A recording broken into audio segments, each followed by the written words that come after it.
السلام عليكم ورحمة الله وبركاته. ازيكم عاملين ايه؟ وحشني جدا جدا. ومعاكم الشيف مارون. النهاردة انا جايبه لكم لبن قاطع وبايظ، هنعمل بيه حاجة حلوة قوي.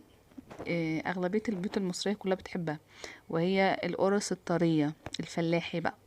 بس المرة دي هما ساعات بيعملوها سادة، انا هشكل فيها شوية وهعملها كذا حشوة مع بعض، ونروح ونشوف هنعمل ايه بالكيلو اللبن القاطع ده. مفيش حاجة عندي بتترمي الحمد لله يعني. هنجيب كيلو دقيق وننخله كويس جدا. بأي حاجة عندك تقدري تنخلي بيها، مش مشكلة يعني.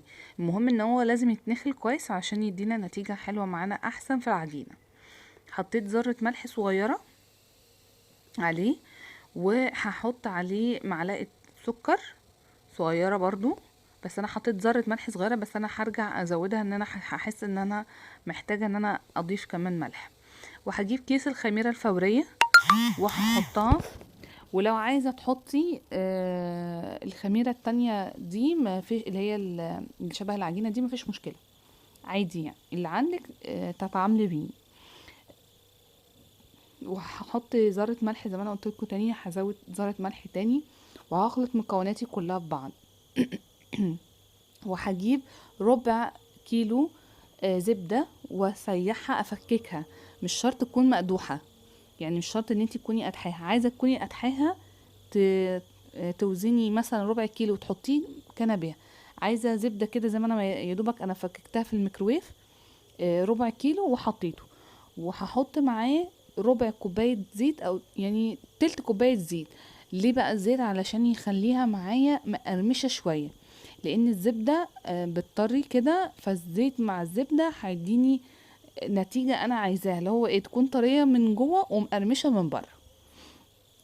وهخلط المكونات دي مع بعضها كويس. هو المفروض في المرحلة دي بنعمل حاجة عملية اسمها عملية بس. البس دي اللي هو بخلط المكونات الدهنية كلها معايا في الدقيق. فطبعا المرحلة المعلقة دي مش هيبقى ليها اي ريحة اللازمة، ولازم نبقى نشتغل بايدينا كده لما ايه نعجن ونقول اه يكتفنا. لو عندك عجان حطي في العجان، مفيش مشكلة. ما عندكيش عجان اعتمدي بقى على الله.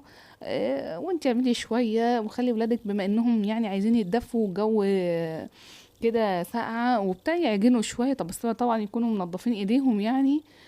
ونلعب بقى. هحط بقى انا دلوقتي اللبن اللي هو رايب معايا، باظ معايا يعني راب. هحطه، بس خلي بالك ما تحطيش الكيلو كله مرة واحدة. حطي شوية بشوية لحد ما العجينة ما تاخد معاكي.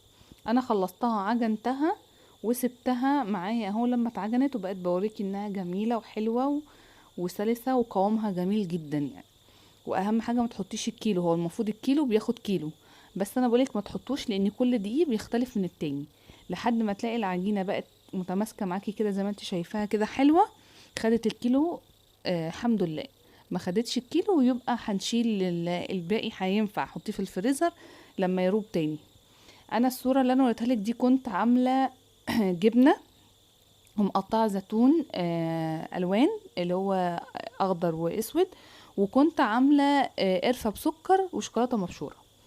انا خدت العجينة بتاعتي بقيت اقرصها عشان افصلهم عن بعض، ده محشي جبنة وزيتون. كنت باخد العجينة واحط جواها، احشي جواها جبنة وزيتون. وعشان اعلمها بحط نص زيتونية صغيرة كده من على الوش، لان هما هيتخلطوا مع بعض بقى، مش هعرف افصلهم، خصوصا يعني ايه مع الاولاد. واللي هيبقى عليها اهو بصي، يعني انا دي هحشيها قرفة وسكر. للي حابب بقى، انت حابة تشكلي، عايزة تعمليها كلها سادة اعمليها، عايزة كلها تعمليها جبنة ماشي، عايزة فاهمة يعني. انت معاكي الطرق كذا طريقة مختلفة، واختاري اللي يناسبك منهم. بحطها كده واكورها بالطريقه اللي انت شايفاها دي، علشان تبقى من الظهر بصي متساويه كده، بحيث ان هي يعني لما تفرش برضو ان هي بتفرش معاكي شويه في الصاج، تديكي مش مفتحه ولا حاجه تقع منها، تبقى كلها مقفوله كويس ومفيش حاجه تخرج بره العجينه معايا.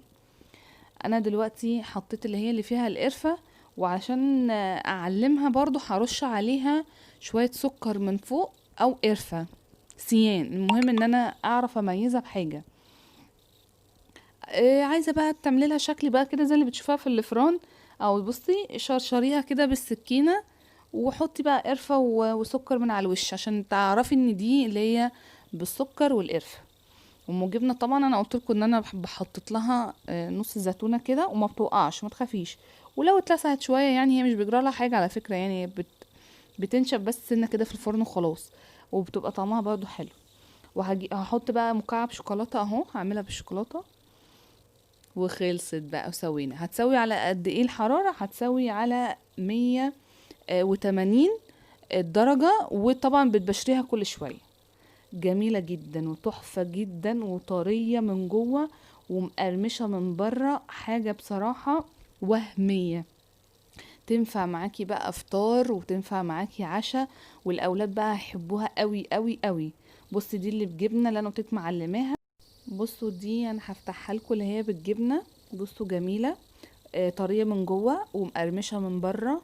فعلا تحفة، فعلا تحفة تحفة، ومخلية ريحة البيت قلب الدنيا والشارع والعمارة من ريحة الزبدة البلدي اللي احنا حاطينها. بصي ودي الشوكولاتة انا حطيت برضو من فوق مكعب صغير شوكولاتة كده، فكان يعني سايح سنة، بس لازم ادوق طبعا. جميلة جميلة جميلة بجد. عندي الاولاد انبهروا بيها قوي، حلوة جدا. وعملت كمان سادة على فكرة، يعني انتي تقدري تشكلي زي ما انت عايزة، اعملي سادة، اعملي جبنة، اللي انتي بتحبيه او المتاح عنك اعمليه. ودي اللي بالقرفة، بصي بتتقطم ازاي، والله احلى من بتاعة الفرن كمان. يعني كفاية ان انتي ضامنة الحاجة وضامنة ريحتها وضامنة شكلها. وبكده اكون خلصت معاكم القرص الطرية الجميلة الفلاحي بمكونات كلها في البيت. ولو عجبكم الفيديو ما تنسلوش تعملوا لي لايك واشتراك وتفعلوا زر الجرس. وكان معاكم مش شيف مروة، اوعوا تنسوا ان انا مش شيف. وان شاء الله الفيديوهات الجاية هنعمل مع بعض حاجات كتيرة حلوة قوي. وهقولكوا شوية خبرات عندي كده انا عارفاها بنزلها لكم في القناة. والسلام عليكم ورحمة الله وبركاته. مش شيف مروة.